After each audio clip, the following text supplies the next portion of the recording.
sur quelques paroles de la lettre aux Hébreux, la deuxième lecture.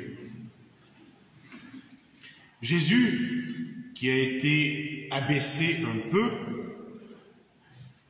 nous le voyons couronné de gloire et d'honneur. Et s'il a fait l'expérience de la mort, c'est au profit de tous. L'auteur de la lettre nous fait contempler ce mystère pascal de Jésus pour que nous prenions davantage conscience que c'est pour nous, pour chacun de nous, pour notre profit, pour que nous en tirions profit. Nous en avons bien besoin, tant il nous est difficile, souvent, de lier mort et résurrection. L'une ne va pas sans l'autre. Nous croyons au Christ mort et ressuscité. Et par le baptême, nous sommes associés à sa mort et à sa résurrection. Dans chacune de nos vies, nous faisons l'expérience de ces passages, de ces petites résurrections. Le Seigneur ressuscité ne nous abandonne pas. Il nous accompagne, il nous fait vivre ces passages. Et il n'a pas honte de nous appeler ses frères, ses sœurs, comme le disait l'auteur de la lettre aux Hébreux. Alors, laissons le Seigneur s'abaisser jusqu'à nous pour nous faire grandir dans la foi et l'espérance, pour nous faire vivre des passages, des Pâques, des résurrections, des ici-bas, et dans l'attente de la résurrection au dernier jour.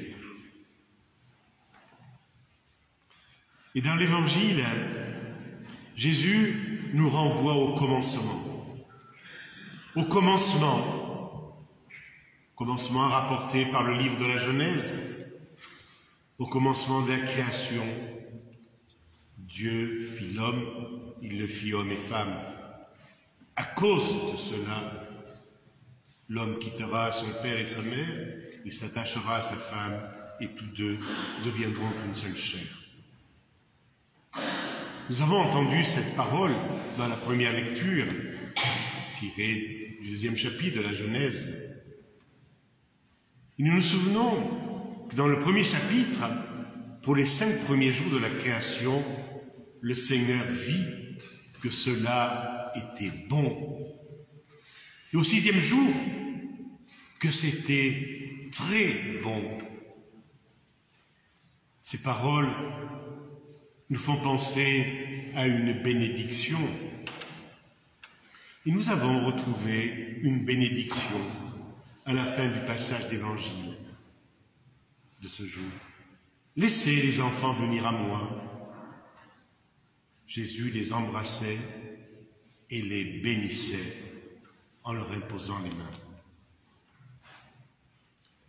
Pourquoi ce renvoi au commencement? Il est toujours important, nécessaire, de repartir de la source, du projet initial du Seigneur. Tant, au fil du temps, la mémoire fait défaut et notre cœur s'endurcit, se ferme à l'amour créateur et sauveur du Seigneur. Dieu créa l'homme à son image, à l'image de Dieu, il le créa.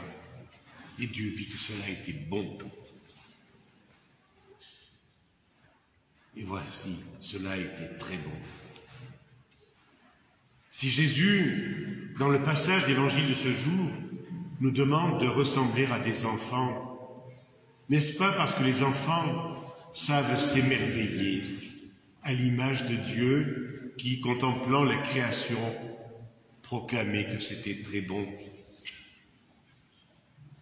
Mais, au fil du temps, parce que le tentateur cherche à nous couper du Seigneur en nous éblouissant, en nous trompant, nous perdons cette capacité d'émerveillement et nous oublions le projet initial du Seigneur. Notre cœur devient dur. Comment recevoir la parole du Seigneur aujourd'hui dans nos sociétés où la famille, l'institution du mariage sont mises à l'épreuve?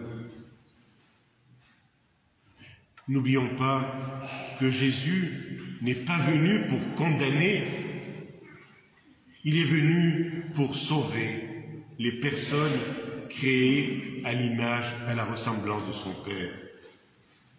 Jésus est venu nous révéler le visage de miséricorde du Père. Si Jésus, tout en faisant preuve de miséricorde envers les personnes, s'il condamne le mal, Jésus nous rappelle la parole de vie, la parole de liberté, la parole de bonheur. Il balise le chemin. Il nous renvoie au choix que nous sommes appelés à faire, à nos responsabilités. Jésus sait que nous sommes faibles, fragiles. Il sait que le tentateur en embuscade cherche à nous tromper comme il a trompé Adam et Ève. Il sait que le tentateur cherche à nous détourner du chemin d'alliance avec le Seigneur.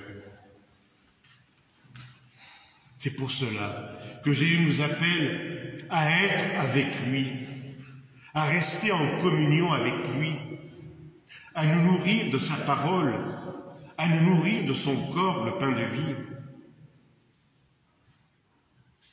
La prière et la célébration des sacrements nous fortifient.